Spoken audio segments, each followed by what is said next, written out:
Septianus Alfian Juatmaja, spesialis kedokteran fisik dan rehabilitasi, magister kedokteran klinik. Ya, langsung saja saya akan mencoba untuk menjawab pertanyaan-pertanyaan yang telah masuk.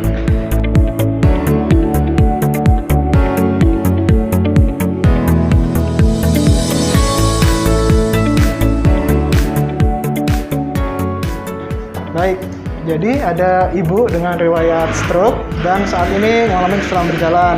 Kemudian apakah ibu ini bisa kembali normal? Baik, untuk menjawab pertanyaan ini, kita tentunya harus melakukan wawancara medis lebih mendalam dan pemeriksaan fisik yang lebih mendalam terlebih dahulu. Dan juga ditambah lagi dengan melakukan pemeriksaan penunjang, di mana yang kita lihat apanya? Pertama dari profil pasien. Usia berapakah pasien saat ini? Itu juga sangat menentukan. Kenapa? Karena yang namanya tubuh kita apabila mengalami cedera itu akan mengalami suatu perbaikan. Nah, memang apabila usianya lebih muda, proses perbaikannya pun akan menjadi lebih baik dibandingkan dengan yang usia yang lebih tua. Begitu pula dengan sel saraf otak.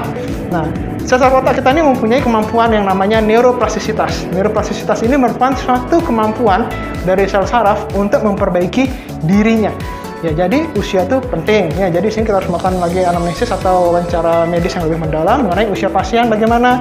Kemudian, bagaimanakah tingkat daripada keparahan penyakit tersebut? Misalnya, seberapa luaskah daerah otak yang terkena?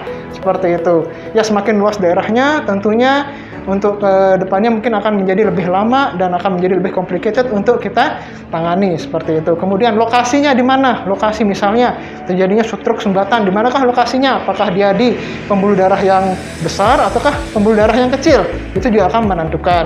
Kemudian jenis daripada stroke-nya. Ya, dia daripada stroke ini jadi besarnya itu menjadi dua, yaitu penyumbatan atau pendarahan. Memang kalau yang pendarahan itu kondisi daripada pasien pada awalnya itu adalah lebih buruk dibandingkan dengan yang penyumbatan. Namun apabila pasien dapat melewati masa kritis tersebut, maka kedepannya memiliki hasil yang relatif lebih baik dibandingkan dengan yang penyumbatan seperti itu. Kemudian juga faktor risiko. Nah, faktor risiko ini sangat penting di mana harus kita kendalikan faktor risiko. Misalnya saja, seperti apa sih faktor risiko stroke itu?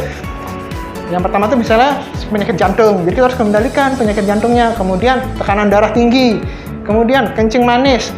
Kemudian dislipidemia atau mungkin kolesterol ya, kalau orang biasa bilang tuh mungkin yang cukup tinggi seperti itu, dan juga kebiasaan seperti misalnya merokok ya. Jadi ini harus kita kendalikan juga. Apabila misalnya pasien tersebut sudah rajin latihan namun faktor risikonya juga tidak diatasi dengan baik, hal ini pun akan menghambat daripada pemulihan daripada pasien tersebut, sehingga faktor risiko pun harus kita kontrol.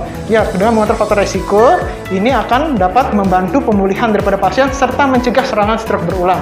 Hati-hati, apabila faktor risiko tidak terkendali, stroke berulang pun masih dapat memungkinkan untuk terjadi kembali.